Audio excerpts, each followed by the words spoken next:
की श्रृंखला में मारिया मॉन्टेसरी का शैक्षिक विचारों को जानेंगे। ठीक है, तो ये हमारे पाश्चात्य दार्शनिकों की श्रृंखला में ये लास्ट हमारे विचारक हैं। आज हम इन्होंने शिक्षा के संबंध में क्या विचार दिए, किस तरह से शिक्षण विधि बनाई जाए, इसके बारे में जानेंगे। तो सबसे पहले मारिया मॉन्टेसरी के बारे में जानते हैं। मारिया मॉन्टेसरी का जन्म 1870 ईस्वी में हुआ था। ठीक है, और जो जगह थी वो इटली के अंकोना प्रदेश में इनका जन्म हुआ था। और 1894 यानी 1894 ईस्वी में इन्होंने रोम विश्वविद्यालय से एमडी की उपाधि प्राप्त की थी। ठीक है, और उसके बाद से ये बालकों के मानसिक विकास के अध्ययन में चूंकि इनका विशेष रुचि थी, ये चिकित्सक बन गई थी। एमडी का मतलब वही जो मास्टर ऑफ डॉक्टरेट की उपाधि इन्होंने प्राप्त की। और उसके बाद से इन्होंने चिकित्सा का कार्य शुरू किया, लेकिन चिकित्सा का कार्य में इनको जो बच्चे होते हैं उनका मानसिक विकास किस तरह से होता है उसके बारे में इनका ज्यादा इंटरेस्ट था। और उसी क्रम में इन्होंने कम बुद्धि वाले बालकों की प्रगति का अध्ययन किया। यानी जिन बच्चों के पास आईक्यू लेवल कम होता है, उनकी बुद्धि कम होती है, मानसिक क्षमता कम होती है, ऐसे बच्चों को उन्होंने चुना कि इनका हम अध्ययन करें कि ऐसा क्यों होता है, या ऐसे बच्चों को, कम बुद्धि वाले बच्चों को हम कैसे सिखा सकते हैं। तो इस क्रम में इन्होंने अपनी शिक्षण विधि को या शिक्षण पद्धति को बनाया, उसका विकास किया। और 1952 ईस्वी में इनकी मृत्यु हो गई। ठीक है, इसके अलावा ये जो थी कैथोलिक धर्म को मानने वाली थी, कैथोलिक संप्रदाय को। और कैथोलिक धर्म संप्रदाय को मानने के बाद भी ये आत्मा परमात्मा में विश्वास करती थी। और इनका मानना था कि जो मन संसार है इसमें आत्मा और परमात्मा दोनों का अस्तित्व विद्यमान है। इसके अलावा ये विज्ञान पढ़ी थी, जंतु विज्ञान पढ़ी थी, और फिर डॉक्टरी के लिए उन्होंने चिकित्सा विज्ञान भी पढ़ा। तो इस तरह के विज्ञान को पढ़ने के बाद तो इनके अंदर कि मनुष्य का जो होता है विकास होता है, ये इस सिद्धांत को भी मानती थी कि ये विकासवाद के सिद्धांत को भी स्वीकार इन्होंने किया। और ये आत्मा परमात्मा के अलावा जो संसार में वस्तुएं यथार्थ में दिखती हैं, वस्तु जगत में जो हमें, जिसका वास्तविक रूप हमें दिखाई देता है मूर्त रूप में, उसको भी इन्होंने स्वीकार किया था। आगे बढ़ते हैं। शैक्षिक विचार, इन्होंने जो शिक्षा का रूप बताया वो किस तरह से था। तो जो मारिया मॉन्टेसरी थी, कोई ये शिक्षा विचारक नहीं थी कि इन्होंने दर्शन का अध्ययन किया हो या शैक्षिक विषयों का अध्ययन किया था। ये एक चिकित्सक थे। तो इन्होंने चिकित्सक होने की वजह से, पेशे से इनका जो जॉब था या ऑक्यूपेशन था वो चिकित्सा का था। और शुरू में ही ये विकलांग या मंद बुद्धि बालकों की चिकित्सा का कार्यभार इनको सौंपा गया था। तो जब ये विकलांग और मंद बुद्धि बालकों का कार्य कर रही थी, तो उनके ऊपर फिर इनको उनके प्रॉब्लम से ये जुड़ी कि इनको कितनी समस्याएं हैं, उनकी समस्याओं से परिचित हुई। और फिर इनका मन उस तरफ से, उनकी तरफ आकर्षित हुआ। और ये आगे चलकर विकलांग एवं मंद बुद्धि बालकों और शिशुओं के लिए शिक्षा के क्षेत्र में कार्य किया। यानी ये कोई शिक्षा शास्त्री या शिक्षाविद नहीं थी। जब ये मंद बुद्धि बालकों और विकलांग बालकों से परिचित हुई, उनके समस्याओं को देखा, उनकी परेशानियों को देखा, तब इनके मन में आया कि हमें ऐसे बालकों की शिक्षा की व्यवस्था करनी चाहिए। तो इन्होंने उनके लिए और छोटे बच्चों के लिए, शिशुओं के लिए शिक्षा के क्षेत्र में कार्य किया। तो जो इन्होंने कोई शिक्षा की कोई पूर्ण योजना प्रस्तुत नहीं की, और इन्होंने शिशु मनोविज्ञान और शिशु शिक्षा के संदर्भ में जो बातें लिखी, उसी से हम इनके शैक्षिक विचारों को जान सकते हैं। तो शिक्षा के अर्थ में देखें तो मारिया मॉन्टेसरी जो थी, वो शिक्षा को एक ऐसी प्रक्रिया मानती थी जो बालक को अपना स्वाभाविक विकास करने में सहायता देती है।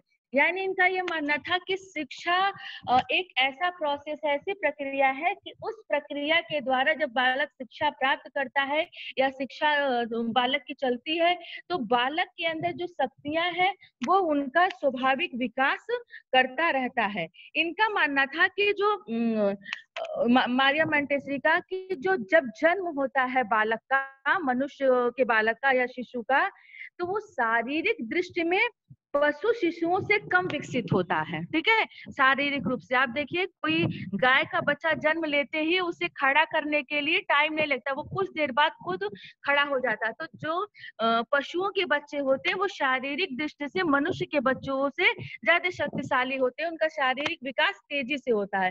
तो ये बात मारिया मॉन्टेसरी भी कहती थी। और लेकिन इसके साथ इन्होंने ये कहा कि जो मनुष्य के बालक होते हैं उनका जो विकास होता है, शारीरिक विकास तो उनसे कम होता है, लेकिन जो विकास की बात होती है, शारीरिक वृद्धि की बात नहीं हो या विकास की, कि जो उसका बुद्धि का विकास या कार्य क्षमता का विकास होता है, वो पशु शिशुओं से अधिक होता है। ठीक है, क्योंकि बालक आवाज को सुनना, देखना, उस पर हरकतें करना, फिर बोलना, तो इस तरह से उसका विकास का जो प्रक्रिया होती है वो आपके पशु शिशुओं से ज्यादा होती है। तो इनका यही कहना था कि जो शिक्षा का कार्य है वो जो मनुष्य जन्मजात शक्तियां लेके पैदा हुआ है, उन्हीं का उन शक्तियों का विकास करना ही शिक्षा का प्रमुख कार्य है। तो इनके दृष्टि से वास्तविक शिक्षा वह प्रक्रिया है जो मनुष्य की जन्मजात क्षमताओं का विकास करती है और उसे नई नई नई परिस्थितियों में समायोजन करने के योग्य बनाती है। यानी सिर्फ क्षमताओं का विकास नहीं करना है, जब हमारे अंदर की विभिन्न शक्तियों का, विभिन्न क्षमताओं का विकास हो जाए, तो हमारे सामने जैसे भी परिस्थितियां, नई कंडीशन आए, नई परिस्थितियां आए, अनुकूल या प्रतिकूल, हम उस परिस्थितियों से घबराए नहीं, हम उन नई परिस्थितियों में समायोजन कर सके, एडजस्ट कर सके या उसके योग्य बन सके। यही शिक्षा, इनके अनुसार यही शिक्षा का वास्तविक कार्य है। तो इनके शब्दों में अगर हम कह सकते हैं तो जो शिक्षा है, इन्होंने एक तरह से जीवन की तैयारी का साधन माना कि हमारी सारी शक्तियों का विकास हो सके, और उन शक्तियों के विकास के बाद हमारे सामने चाहे जैसी नई परिस्थितियां आए, कठिन से कठिन, अनुकूल प्रतिकूल जैसे भी आए, उनमें हम सरलता से समायोजन कर सके। तो इस तरह से इनका शिक्षा के प्रति विचार था। आगे बढ़ते हैं कि शिक्षा का उद्देश्य। तो चूंकि ये कोई शिक्षा शास्त्री थी नहीं, इन्होंने संपूर्ण शिक्षा व्यवस्था की बात नहीं की, मनुष्य की पूरी शिक्षा व्यवस्था की नहीं बात की विकास क्रम के अनुसार, इन्होंने सिर्फ शिशु शिक्षा की बात की थी। तो इसलिए इन्होंने जो संपूर्ण शिक्षा के उद्देश्यों पे चर्चा ना करके केवल इन्होंने जो शिक्षा का उद्देश्य बनाया या शिक्षा से संबंधित विचार रखे, वो शिशु शिक्षा तक ही सीमित था। तो जो उनके थे वो हम लिखित सकते हैं, निम्नलिखित आपके सामने दिखाई दे। पहला है शिशुओं के जन्मजात शक्तियों एवं क्षमताओं के विकास में सहायता करना। यानी कि शिक्षा का उद्देश्य ऐसा होना चाहिए, जब भी हम शिक्षा के प्रारूप तैयार करें तो उसमें ऐसा उद्देश्य उसका निर्धारण करें कि वो बालक की जो भी जन्म जात उसकी शक्तियां, जो भगवान से गॉड गिफ्टेड उसकी शक्तियां हैं, उन शक्तियों का वो विकास कर सके और उनकी क्षमताओं को वो बढ़ा सके, उनका भी विकास कर सके। दूसरा इन्होंने कहा कि बच्चों की कर्मेंद्रियों या ज्ञानेंद्रियों को प्रशिक्षित कर उनका बौद्धिक विकास करना। यानी हम अपने कार्य क्रियाकलाप जो करते हैं, वो अपने कर्मेंद्रियों से, जो सोचने समझना महसूस करना, वो अपने ज्ञानेंद्रियों से करते हैं। तो जब तक इनका पूर्ण रूप से विकास नहीं होगा, वो पूर्ण रूप से प्रशिक्षित नहीं होंगी, तब तक हमको जो उससे संबंधित क्रियाकलाप है हम उसको कर नहीं पाएंगे। तो इनका ये भी कहना था कि जो शिशुओं की शिक्षा हो, उसका एक शिक्षा प्रक्रिया में ये इस उद्देश्य का निर्धारण करना चाहिए कि ऐसी शिक्षा व्यवस्था हो जो बच्चों की कर्मेंद्रियों और ज्ञानेंद्रियों को प्रशिक्षित कर सके, वो ज्यादा से ज्यादा प्रशिक्षित हो सके, ताकि उनको करने कार्य करने में वो कुशल हो सके। इसके अलावा उन्होंने कहा कि बच्चों का उसके बाद से बौद्धिक विकास करना चाहिए। यानी शिक्षा व्यवस्था के द्वारा बच्चों का जो मानसिक शक्तियां हैं, सोचने की क्षमता, कल्पना करने की, चिंतन करने की, मनन करने की, तर्क करने की, जो भी हमारी मानसिक शक्तियों के अंतर्गत आती हैं, उनका हम उन बौद्धिक शक्तियों का या मानसिक शक्तियों के का विकास करें। अगला इन्होंने कहा शिशुओं का नैतिक विकास करना। ठीक है, यानी जो भी नैतिकता से संबंधित गुण है, चोरी न करना, ईमानदारी, झूठ न बोलना, सत्य बोलना। तो ऐसे गुणों का, ऐसे नैतिक गुणों का जिससे उनके अच्छे चरित्र का निर्माण हो, तो उनके बच्चों के शिक्षा के द्वारा उनका नैतिक विकास करना या नैतिक गुणों का उनके अंदर विकसित करना। अगला है शिशुओं को अपने पर्यावरण का ज्ञान करना एवं समायोजन की क्षमता का विकास करना। यानी शिक्षा का उद्देश्य ऐसा होना चाहिए कि बालक जो अपने उसके आसपास का इन्वायरमेंट है या पर्यावरण है, जो भी परिवेश है उसके आसपास का, जिस तरह की परिस्थिति है उसको वो समझ सके, उसका ज्ञान प्राप्त हो सके और उस परिस्थितियों में उसे कैसे समायोजन करना है, कैसे सामंजस्य स्थापित करना है, उस क्षमता का भी विकास करना शिक्षा का एक उद्देश्य है।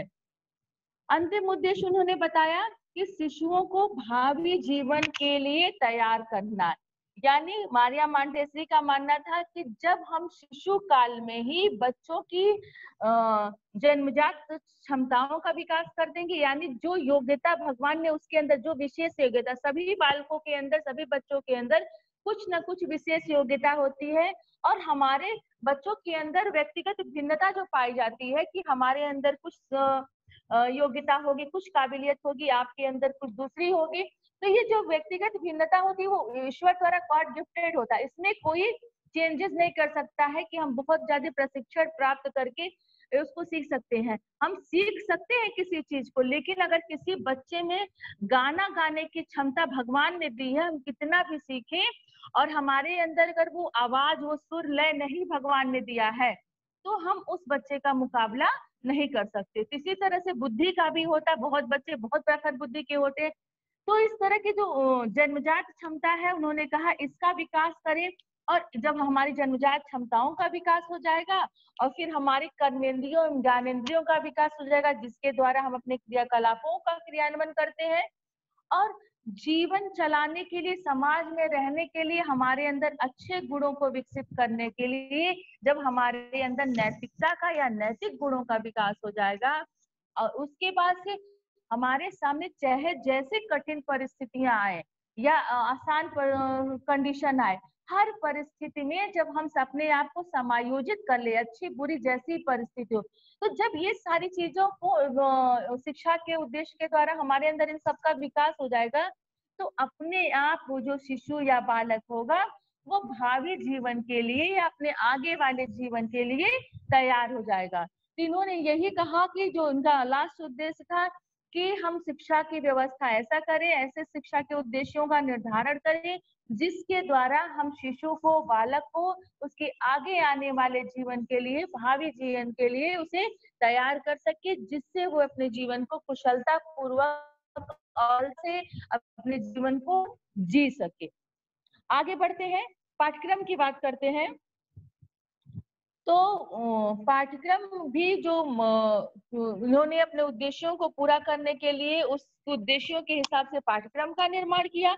तो चूंकि जब इनके उद्देश्य जो थे वो शिशु शिक्षा तक तो थे, इनके विचार जो थे वो भी शिशु शिक्षा तक थे, मंद बुद्धि के बालकों के लिए थे, तो इनका जो पाठ्यक्रम था वो भी सिर्फ शिशु शिक्षा के लिए ही था, छोटे बच्चों की शिक्षा के लिए था।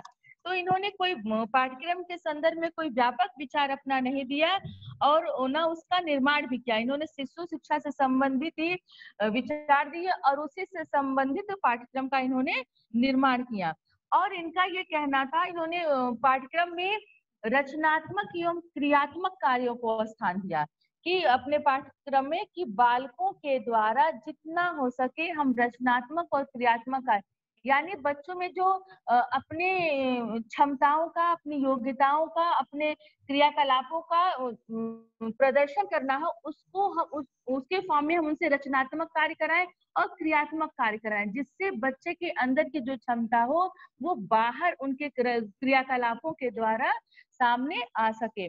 इनका ये मानना था कि हमें पाठचर्या में जब भी पाठचर्या का निर्माण करें तो उसमें बालकों की जो उनकी नैसर्गिक योग्यता है, जो उनकी अपनी नेचुरल योग्यता है, प्राकृतिक योग्यता है, और उनकी रुचि जो है, और जिस बालक की जैसी आवश्यकता या क्षमता है, यानी जो बालक, आवश्यकता का मतलब कि जिस तरह की उसको नीड है, जो वो सीख सकता है और जितनी उसकी अपनी कैपेसिटी है, उसी के हिसाब से उसके लिए पाठ्यक्रम का निर्धारण करना चाहिए, बच्चे को वही पढ़ाना चाहिए। और इन्होंने कहा कि यह संसार जो है वास्तविक है, ये पूरी संसार को हम मिथ्या नहीं मान सकते, भ्रम नहीं मान सकते, माया नहीं मान सकते, ये वास्तविक है।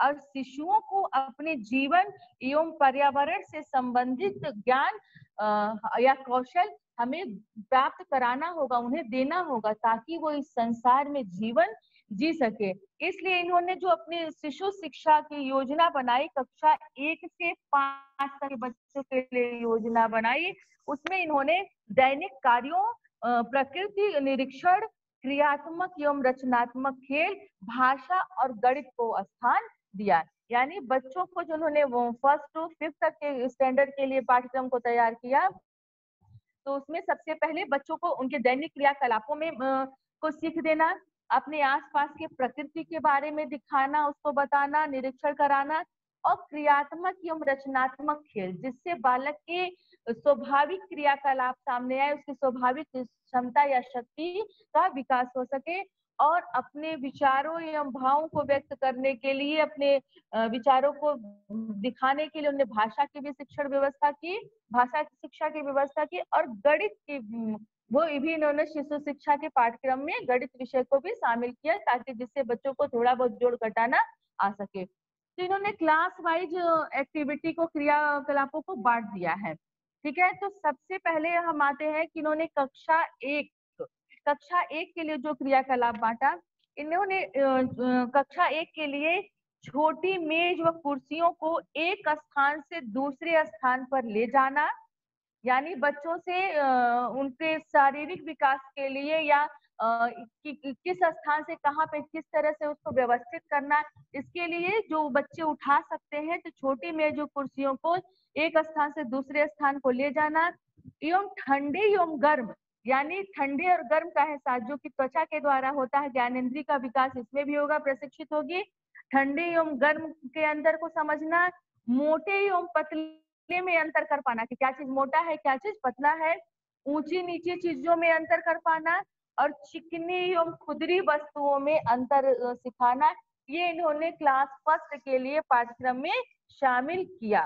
ठीक है, फिर हम आते हैं क्लास 2 के लिए इन्होंने जो क्रियाकलाप, जिन क्रियाकलापों को या एक्टिविटी को पाठ्यक्रम में शामिल किया था, उसमें था हाथ मुंह धोना, बच्चा अपना साफ सफाई कर सके, यानी हाथ मुंह धो सके, कपड़ा पहनना और उतारना, बच्चे को कपड़े पहनने और उतारना आना चाहिए। इसके अलावा उचित स्थान पर बैठना, यानी हमें कहाँ बैठना है, किस जगह बैठना चाहिए, कौन सा जगह हमारे लिए सही है, साफ सुथरी जगह की बात होगी जहाँ हमें कोई नुकसान न पहुंचे, तो उचित स्थान पर बैठना, और सही ढंग से भोजन करना, यानी खाने का जो तरीका हो, सही तरीके से, सभ्य तरीके से भोजन करना बच्चे को सिखाना था। और अपने आसपास के सॉरी अपने आसपास के स्थान को स्वच्छ रखना, और छोटी बड़ी विभिन्न रंगों की वस्तुओं में अंतर करना।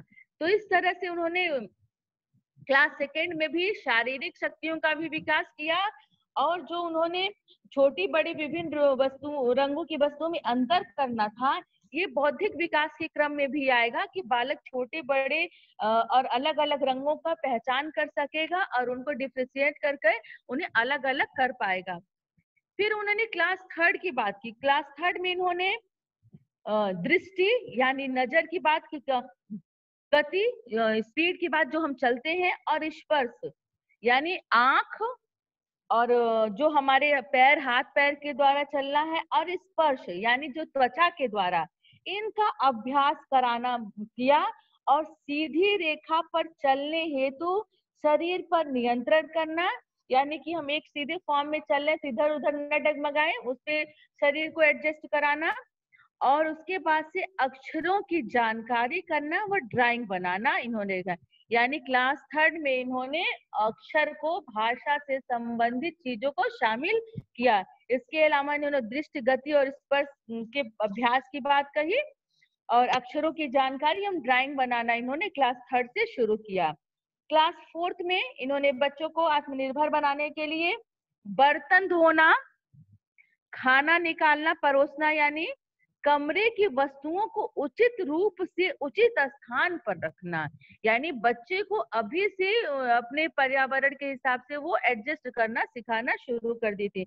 इसके अलावा विभिन्न गतियों को पहचानना, तेज धीमी जैसी भी गतियां हैं इस तरह से उनको पहचानना, और विभिन्न उपकरणों एवं वस्तुओं से गिनती करना सिखाना, यानी जैसे कई बॉल रख दिया, कई टॉफी रख दिया, पेन रख दिया, तो उनके द्वारा कई चीजों वस्तुओं के द्वारा सीधे उनको 1 2 लिखना नहीं सिखाया जाए, सामानों के द्वारा सिखाया जा रहा था क्लास 4th में।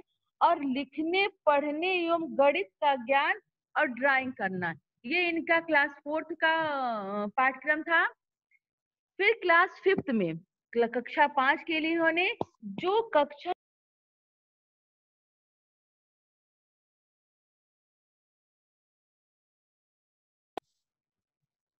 जो कक्षा 1 से 5 तक के क्रियाकलाप थे, उन क्रियाकलापों की इन्होंने कक्षा 5 में पुनरावृत्ति कराई, यानी उनका फिर से पुनः अभ्यास कराया।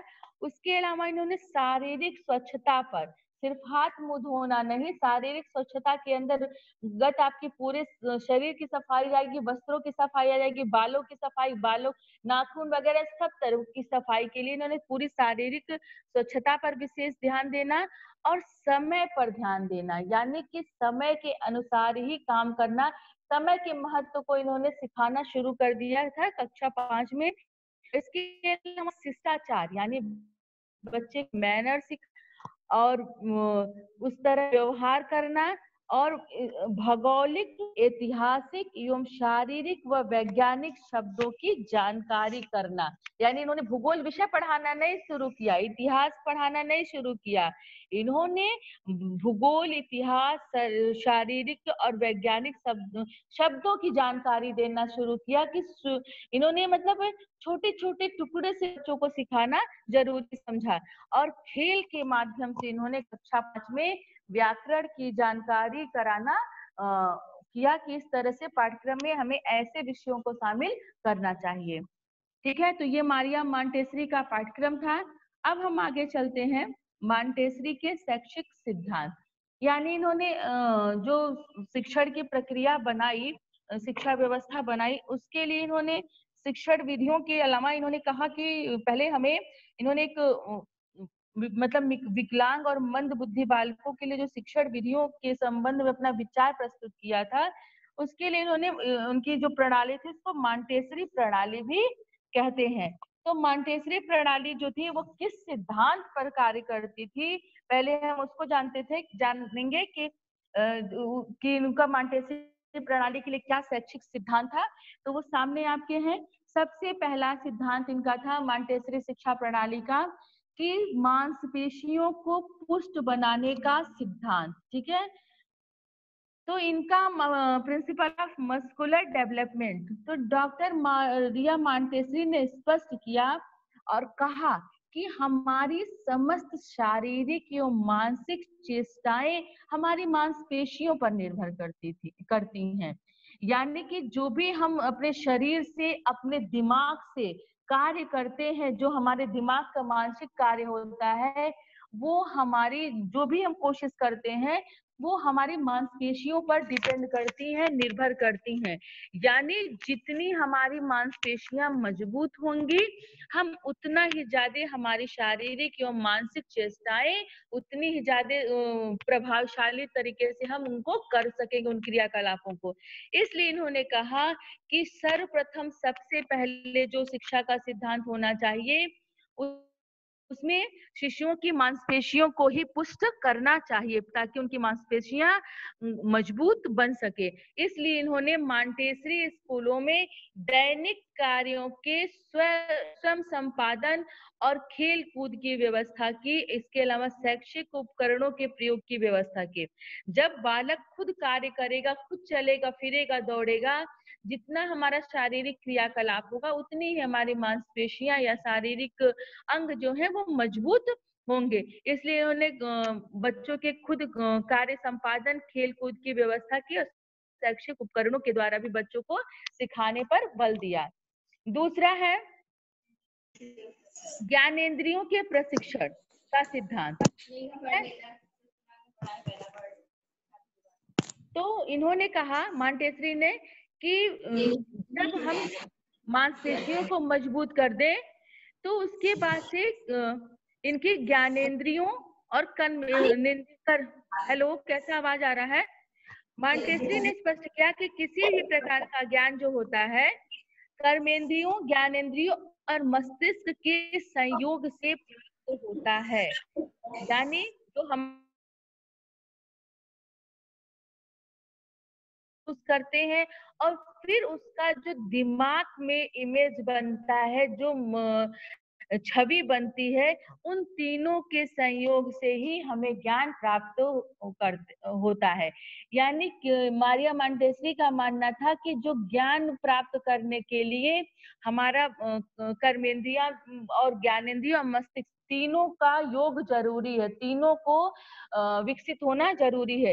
इसलिए इन्होंने कर्मेंद्रियों को सशक्त बनाने के लिए तो मांसपेशियों के मजबूत करने की बात कही कि बच्चे का हाथ पैर जो कर्मेंद्रियां हैं वो मजबूत हो जाए, लेकिन उन्होंने ज्ञानेंद्रियों के प्रशिक्षण के लिए भी अपने मॉन्टेसरी शिक्षा प्रणाली में अलग अलग तरह के प्रयोग किए।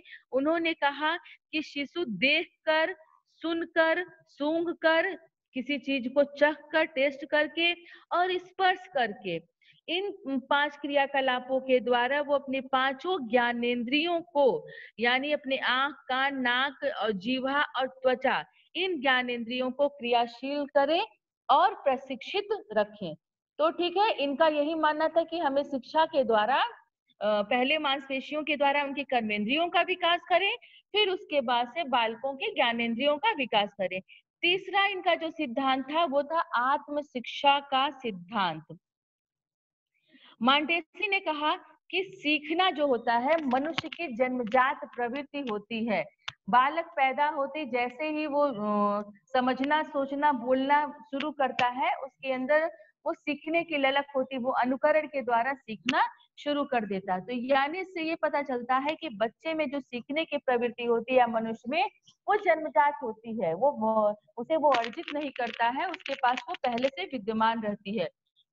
इसलिए इन्होंने कहा कि शिशुओं के सामने हमें ऐसा वातावरण देना चाहिए, ऐसा पर्यावरण हम दें कि जिससे बालक उस चीज को स्वयं जाने और सीखे, उसको सीखने के लिए वो कोशिश करे और आगे बढ़े। यानी वो स्वयं से प्रेरित होकर सीखने के लिए बल दे रही है कि बच्चा जब स्वयं से प्रेरित होकर किसी चीज को सीखेगा तो उसको इस तरह से उसमें आत्म शिक्षा होगी। यानी जब हम खुद के द्वारा सीख रहे हैं, अपने से सीख रहे हैं, इसी को उन्होंने आत्म शिक्षा की संज्ञा दी या आत्म शिक्षा का सिद्धांत बताया।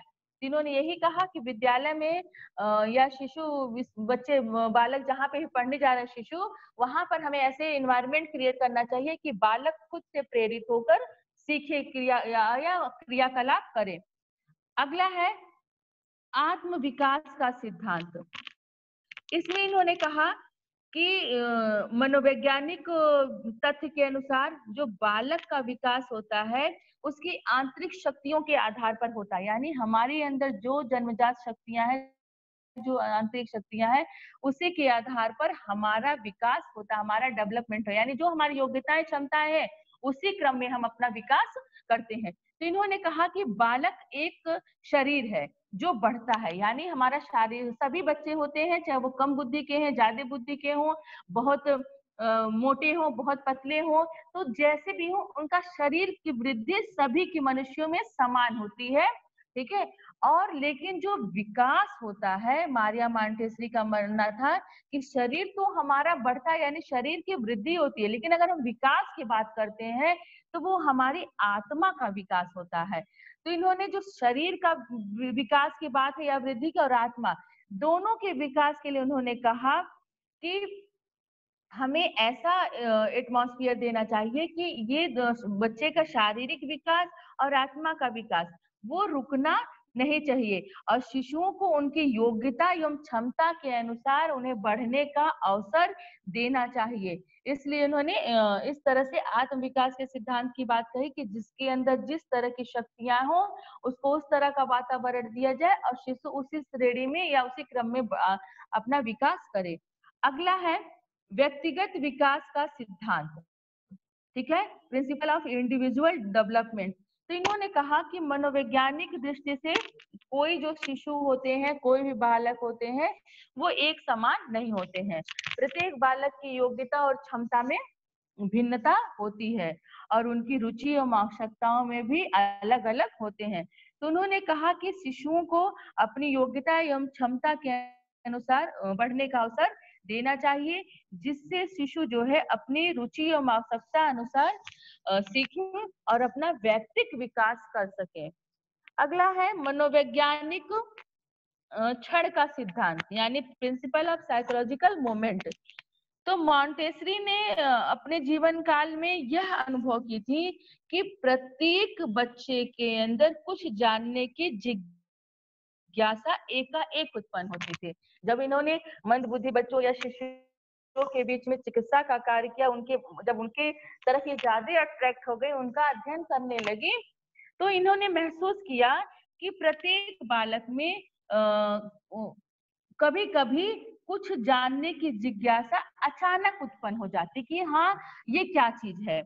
तो उन्होंने कहा कि ये इस पल को, जब बच्चे में अचानक किसी चीज को जानने की क्यूरियोसिटी आ जाए, इस पल को उन्होंने मनोवैज्ञानिक क्षण कहा और इन्होंने कहा कि मनोवैज्ञानिक क्षणों का उपयोग करना चाहिए। यानी अचानक से बालक कुछ कर रहा है और उसके अंदर किसी चीज के बारे में जानने की जिज्ञासा हुई, तो उस समय उसकी जिज्ञासा को हमें शांत कर देना चाहिए और उसे सीखने और जानने के लिए हमें ऐसा इन्वायरमेंट क्रिएट करना चाहिए जिससे उसकी अपनी जिज्ञासाएं और आवश्यकताएं संतुष्ट हो सके। अगर संतुष्ट नहीं होगा तो उसकी जो जिज्ञासा या इच्छा या क्यूरियोसिटी होगी वो नेगेटिव साइड में चली जाएगी। अगला है स्वतंत्रता का सिद्धांत। तो मॉन्टेसरी ने मनोवैज्ञानिक तथ्य को स्पष्ट किया। मनोवैज्ञानिक प्राणी मानते हुए बच्चों को उन्होंने कहा, बालकों, जो बच्चा होता है या शिशु होते हैं वो स्वतंत्रता प्रिय प्राणी होता है, यानी उसे स्वतंत्रता चाहिए, उसे अपने कार्यों में किसी भी प्रकार का कोई हस्तक्षेप नहीं चाहिए होता है। तो बालक जो होता है वो अपनी इच्छा या अपनी गति से सीखना चाहता है, इसलिए हमें बालकों को उनकी इच्छा एवं गति से सीखने के लिए स्वतंत्र वातावरण देना चाहिए। बच्चों का ऐसा हम स्वतंत्र पर्यावरण दें जिससे बालक का स्वाभाविक विकास हो सके और उनमें आत्मसम्मान की भावना विकसित हो सके, यानी उनको लगे कि हाँ हम कुछ कर रहे हैं, वो अपने आत्मसम्मान को उनके ठेस न पहुंचे और वे स्वावलंबी बने, यानी वो अपने पैरों पर खुद खड़ा हो, किसी के ऊपर आश्रित न रहें।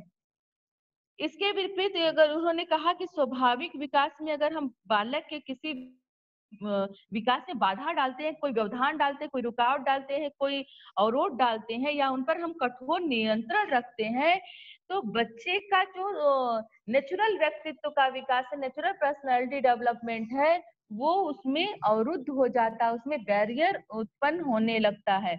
इसलिए इन्होंने कहा कि बच्चों को उनकी इच्छा के अनुसार स्वतंत्रता पूर्वक कार्य करने देना चाहिए। अगला पॉइंट है क्रियाशीलता एवं खेल का सिद्धांत। इन्होंने क्रियाशीलता और खेल को अपने शिक्षण पद्धति में महत्वपूर्ण स्थान दिया है।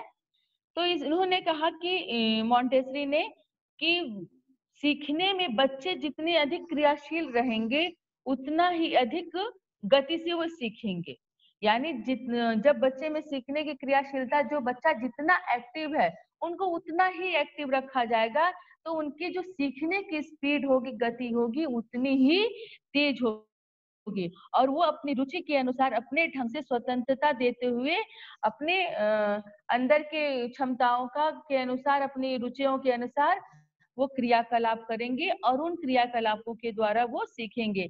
मॉन्टेसरी ने खेल के द्वारा भी शिक्षा पर बहुत अधिक बल दिया कि बालकों को खेल के द्वारा सिखाया जाना चाहिए और इसलिए उन्होंने बच्चों को के लिए अनेक तरह के खेलों का विकास किया और उनके द्वारा बच्चों को खेल खेल में शिक्षा दी।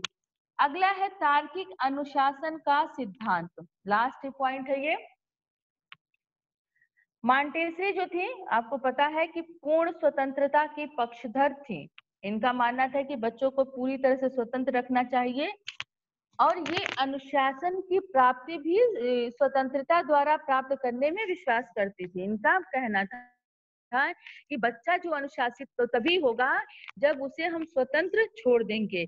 इनके विचार जो था कि अनुशासन एक आंतरिक प्रेरक है, यानी हमारे अंदर से ये मोटिवेशन आता है, एक प्रेरणा आती है कि हमें अनुशासित रहना चाहिए, हमें किसी भी प्रकार की अनुशासनहीनता नहीं करना चाहिए। तो इनका ये मानना था कि किसी बाह्य दबाव से नहीं या बाह्य प्रेरणा से हम अनुशासन को विकसित नहीं कर सकते हैं। ये मारिया मॉन्टेस्री शिशुओं को ऐसा पर्यावरण देना चाहती थी, ऐसा स्वतंत्र पर्यावरण जिससे कि बच्चा वैसा ही करना उचित समझे जिसे वो सभ्य अनुशासन की श्रेणी में आ जाए। यानी इनका ये मानना था कि हम बच्चे को ऐसा स्वतंत्र वातावरण दें कि उस स्वतंत्र वातावरण में बच्चा ऐसे क्रियाकलापों को करे जिससे सभ्य व अनुशासित माना जाता हो। तो इन्होंने जो सामाजिक पर्यावरण, सामाजिक कार्यों के महत्व को दिया कि बच्चों को ऐसे क्रियाकलापों को कराना चाहिए ताकि सामाजिक क्रियाकलापों के द्वारा बच्चा उचित व अनुचित में, गलत और सही में भेद कर पाएगा और वो उचित कार्यों का सिलेक्शन करेगा तो वो अपने आप अनुशासित और सभ्य होता जाएगा। इस तरह से इन्होंने तार्किक अनुशासन के सिद्धांत की बात कही है। इनका मानना था कि बच्चा अनुकरण द्वारा नहीं, अपने तर्क के द्वारा सही गलत में अंतर करके अनुशासन को या सही बातों को, सही सामाजिक क्रियाकलापों को स्वीकार करे। आगे बढ़ते हैं, शिक्षण विधियों पे आते हैं। ठीक है, ये तो इनका शिक्षण सिद्धांत था कि इन्होंने किन शिक्षण विधियों को अपने शिक्षण पद्धति में लागू किया। तो शिक्षा प्रणाली को इन्होंने 3 भागों में विभाजित किया शिक्षण विधि के रूप में। एक तो कर्मेंद्रियों की शिक्षा, दूसरा ज्ञानेंद्रियों की शिक्षा, तीसरा भाषा एवं गणित की शिक्षा। जिसको हम पहले भी उनके सिद्धांत के रूप में पढ़ चुके हैं। तो मॉन्टेस्री प्रणाली में सर्वप्रथम शिशुओं की मांसपेशियों और कर्मेंद्रियों को सुदृढ़ किया जाता था। यानी जो इन्होंने मॉन्टेस्री प्रणाली में शिक्षण विधि थी उसके द्वारा बालक की कर्मेंद्रियों और मांसपेशियों और ज्ञानेंद्रियों को कर्मेंद्रियों को सुदृढ़ किया जाता था। और इसके लिए मॉन्टेस्री स्कूलों में जो व्यवस्था थी इनको विकसित करने के लिए, वो स्कूलों की सफाई करना, फर्नीचर को सजाना, जूतों पर पॉलिश करना, हाथ मुंह धोना, स्नान करना, कपड़े पहनना, बाल बनाना, खाना परोसना, खाना खाना और बर्तन साफ करना, बागवानी करना, खेल कूद में भाग लेना, व्यायाम करना, ऐसे क्रियाकलापों का बच्चों को अवसर दिया जाता था मॉन्टेसरी शिक्षा प्रणाली में, जिससे कि इन क्रियाकलापों के द्वारा बच्चे की कर्मेंद्रियां और मांसपेशियां मजबूत हो सके, सुदृढ़ हो सके, बलिष्ठ हो सके। ठीक है, अगला है ज्ञानेंद्रियों की शिक्षा। तो इन्होंने जो शिक्षण विधि में ज्ञानेंद्रियों की शिक्षा की बात कही, मॉन्टेसरी प्रणाली में जब कर्मेंद्रियों की शिक्षा हो जाती है तो कर्मेंद्रियों जब उनकी मजबूत हो जाती हैं, बलिष्ठ हो जाती हैं, तो उनके कर्मेंद्रियों की शिक्षा के बाद ज्ञानेंद्रियों की शिक्षा पर बल दिया जाता है। तो ज्ञानेंद्रियों की शिक्षा के बल पर देने के लिए उन्होंने किन शिक्षण विधि को अपनाया? तो उन्होंने ज्ञानेंद्रियों के प्रशिक्षण के लिए अलग अलग तरह की 5 ज्ञानेंद्रियां जो है हमारे, भिन्न भिन्न ज्ञानेंद्रियों के प्रशिक्षण के लिए भिन्न भिन्न तरह के शिक्षा उपकरणों का इन्होंने निर्माण किया। यानी आंख, नाक, कान, त्वचा। मैम, हाँ, जैसे ज्ञानेंद्रियां हमारी फिक्स होती है, जैसे कि एग्जैक्टली पता है हमें कि त्वचा, नाक, आंख, तो इस तरीके से कर्मेंद्रियां एग्जैक्टली होती क्या है? हाथ, पैर, मुख और जो हमारा मल द्वार होता है। ठीक है, हाथ, पैर, मुख, गुदा और एक मुझे याद नहीं आ रहा हाथ। तो यही हमारी कर्मेंद्रियां हैं, मतलब हाथ, पैर, मुख, गुदा, एक और है बेटा, अभी हम बता दे रहे हैं आपको। ठीक है, ओके मैम। अभी क्लास ओवर हो रही है तो हम बता दे रहे हैं। पहले क्लास, चूंकि बीच में रिकॉर्डिंग इंटरप्ट हो जाती है ना, तो फिर दिक्कत आती है, आगे वीडियो जहाँ भेजा जाता है वहां दिक्कत आती है। ठीक है, तो ज्ञानेंद्रियां तो पता है ना आप लोगों को। अभी दोनों हम आपको एक्सप्लेन यस कर मैम। देंगे। ठीक है, तो इन्होंने कहा कि ज्ञानेंद्रिय। हमें हाँ ठीक है बेटा, मांटेसरी ने कहा कि हमें विभिन्न ज्ञानेंद्रियों के प्रशिक्षण के लिए भिन्न भिन्न तरह के इन्होंने शिक्षा उपकरणों का निर्माण किया। और जैसे चक्षु इंद्रिय यानी हमारे आंखों के लिए, साइट सेंस के लिए इन्होंने प्रशिक्षित करने के लिए रंग बिरंगी टिकियाओं का निर्माण किया, यानी कई कलर वाली चीजों, टिकिया टाइप का, टैबलेट टाइप का निर्माण किया। और इन्होंने कहा कि इनको जब हम बच्चों को दिखाएंगे तो इनके द्वारा हमारे जो होगा, बच्चे की जो आंखें हैं वो प्रशिक्षित होंगे, विभिन्न प्रकार के रंगों को वो पहचान सकेंगे। अगला इन्होंने कहा श्रवण इंद्रियां, हियरिंग सेंस, इनको प्रशिक्षित करने के लिए विभिन्न प्रकार के इन्होंने ध्वनि उत्पन्न करने की बात कही।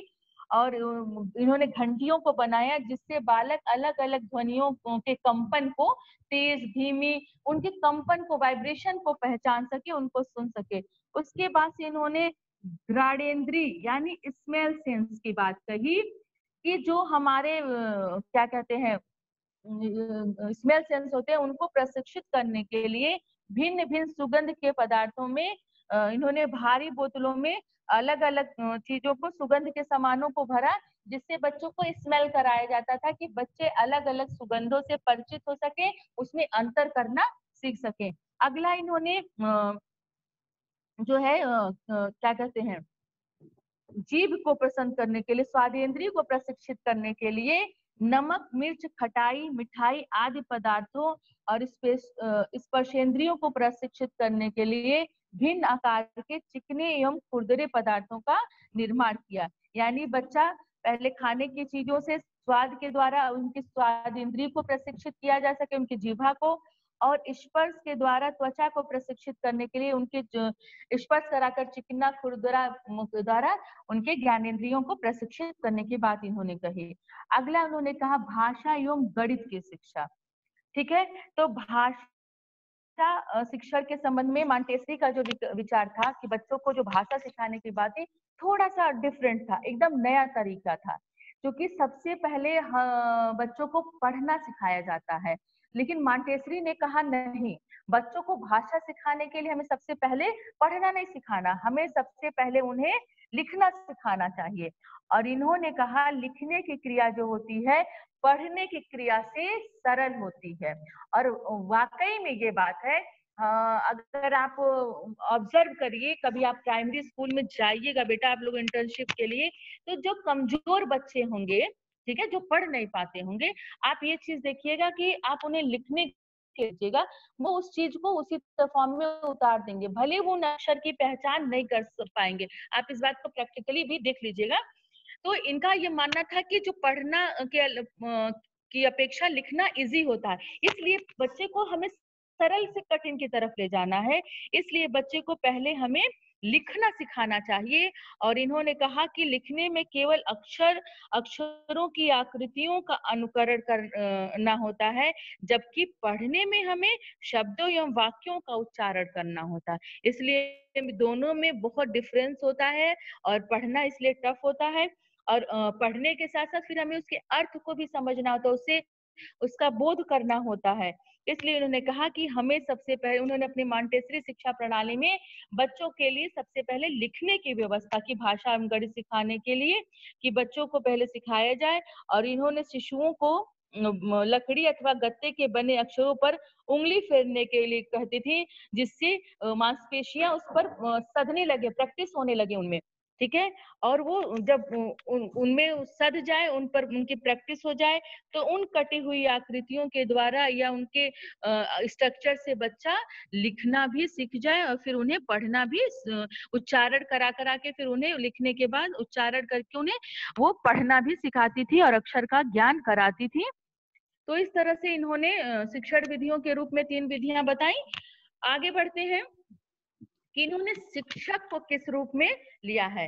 तो शिक्षक के संबंध में मॉन्टेसरी ने केवल मॉन्टेसरी स्कूलों के शिक्षक के विषय में सोचा, समझा और कहा। यानी शिशु शिक्षा तक इनका विचार था, तो शिक्षक के संबंध में भी इनका शिशु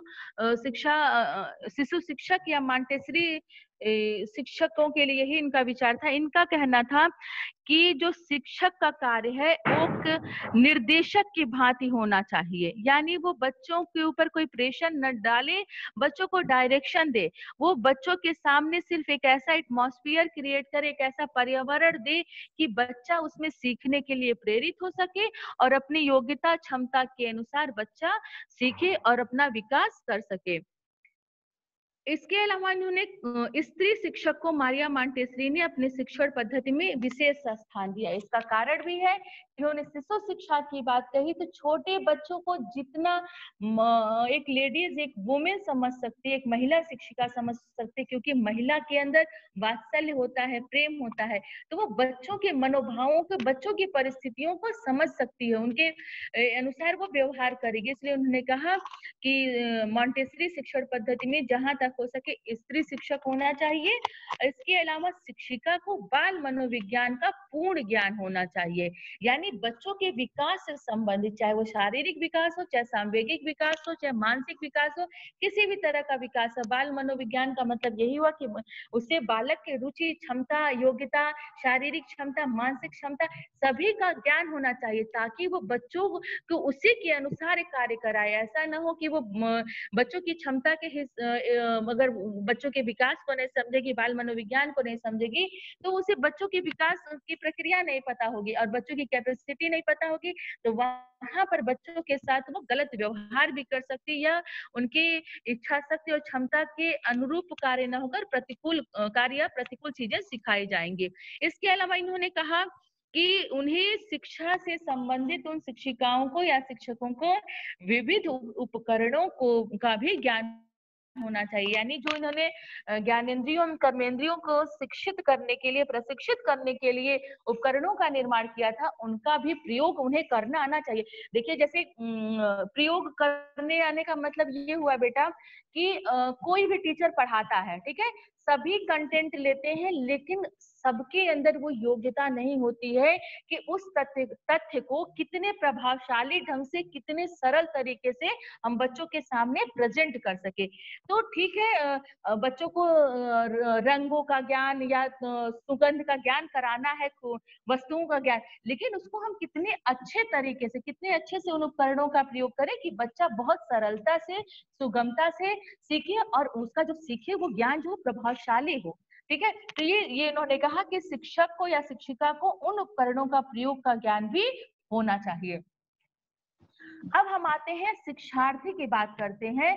तो मॉन्टेसरी जो थी वो शिक्षा विधि में बालक को महत्वपूर्ण स्थान दिया। जो इनकी शिक्षा प्रक्रिया थी, शिशु शिक्षा प्रक्रिया, उसमें शिशु को केंद्र स्थान प्राप्त था, बालक ही शिक्षा का केंद्र था। उसी के अनुसार शिक्षा व्यवस्था विकसित थी और इनके अनुसार कोई शैक्षिक कार्य तभी सफल हो सकता है जब वह बालक के पूर्ण व्यक्तित्व के विकास में सहायता प्रदान करे।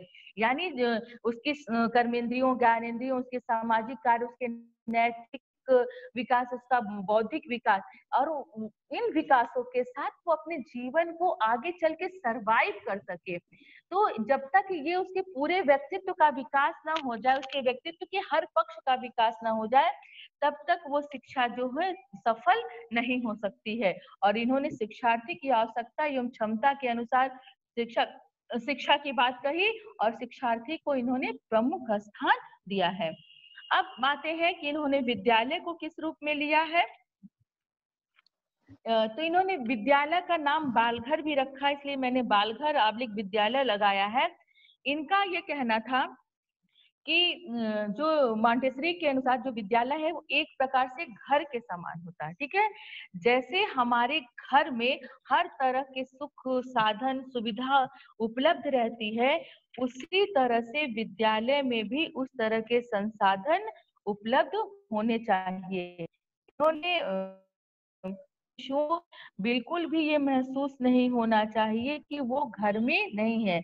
इसके अलावा इन्होंने जो अपने क्रियाकलाप रखे, जैसे नहाना धोना, हाथ मुंह धोना, कंघी करना, बर्तन धुलना, ये सारी चीजों को सिखाने की जो बात कही, तो जब तक विद्यालय में वो सुविधाएं नहीं, ये क्या, ये घर की चीजें हैं, घर की सुविधाएं, जब तक वो सुविधाएं हमारे विद्यालय में रहेंगी नहीं, शिशुओं के आयु आकार के अनुसार अनुसार कुर्सियां नहीं रहेंगी, मेज नहीं रहेंगे, उनके नहाने धोने के लिए कपड़े नहीं रहेंगे, भोजन के लिए खाना नहीं रहेगा, खेलने के लिए सामान नहीं रहेगा, तब तक बालक को वो कैसे उन क्रियाकलापों जो उन्होंने शिक्षण विधि, शिक्षण सिद्धांत बनाए, कैसे उसका पालन कर पाएंगे। इसलिए इन्होंने कहा जो विद्यालय हो वो बाल घर हो या घर की तरह हो, उसमें वो सारी सुविधाएं उपलब्ध हो जिसके द्वारा ज्ञानेंद्रियों कर्मेंद्रियों को हम अच्छे से विकसित कर सके और बालक को हम खेल के द्वारा सिखा सके। ठीक है, अब लास्ट पॉइंट पे आते हैं बेटा, अनुशासन की बात करते हैं। ठीक है, तो अनुशासन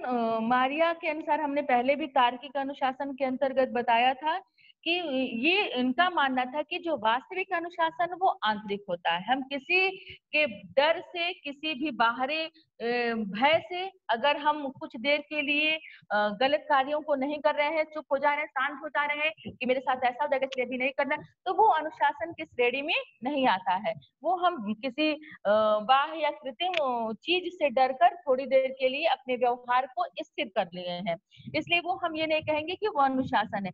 जब तक हम खुद से अनुशासित न रहे तब तक वो असली अनुशासन नहीं है। इसलिए उन्होंने कहा वास्तविक अनुशासन आंतरिक अनुशासन होता है और इसकी नींव शिशु शिक्षा में ही रख देनी चाहिए। यानी शिशु काल में ही बच्चों को ऐसे वातावरण दिया जाए, ऐसा पर्यावरण दिया जाए और ऐसे क्रियाकलाप कराए जाए कि बालक खुद समझ जाए कि हाँ ये गलत है, हमें ये गलत कार्य नहीं करना है, उसका खुद से अंदर का मन करे, उसकी आत्मा करे और ये मेरा सही कार्य है इसलिए हमें इसे करना चाहिए। मॉन्टेसरी स्कूलों में शिशुओं को ऐसा वातावरण दिया जाए इनका कि वे पूर्ण स्वतंत्र होकर हो और उनके अनुसार वही जो उनके अनुशासन की मांग हो, यानी वो किसी भी गलत कार्य की तरफ अग्रसर न हो। तो ये टॉपिक आपका कंप्लीट हो गया है।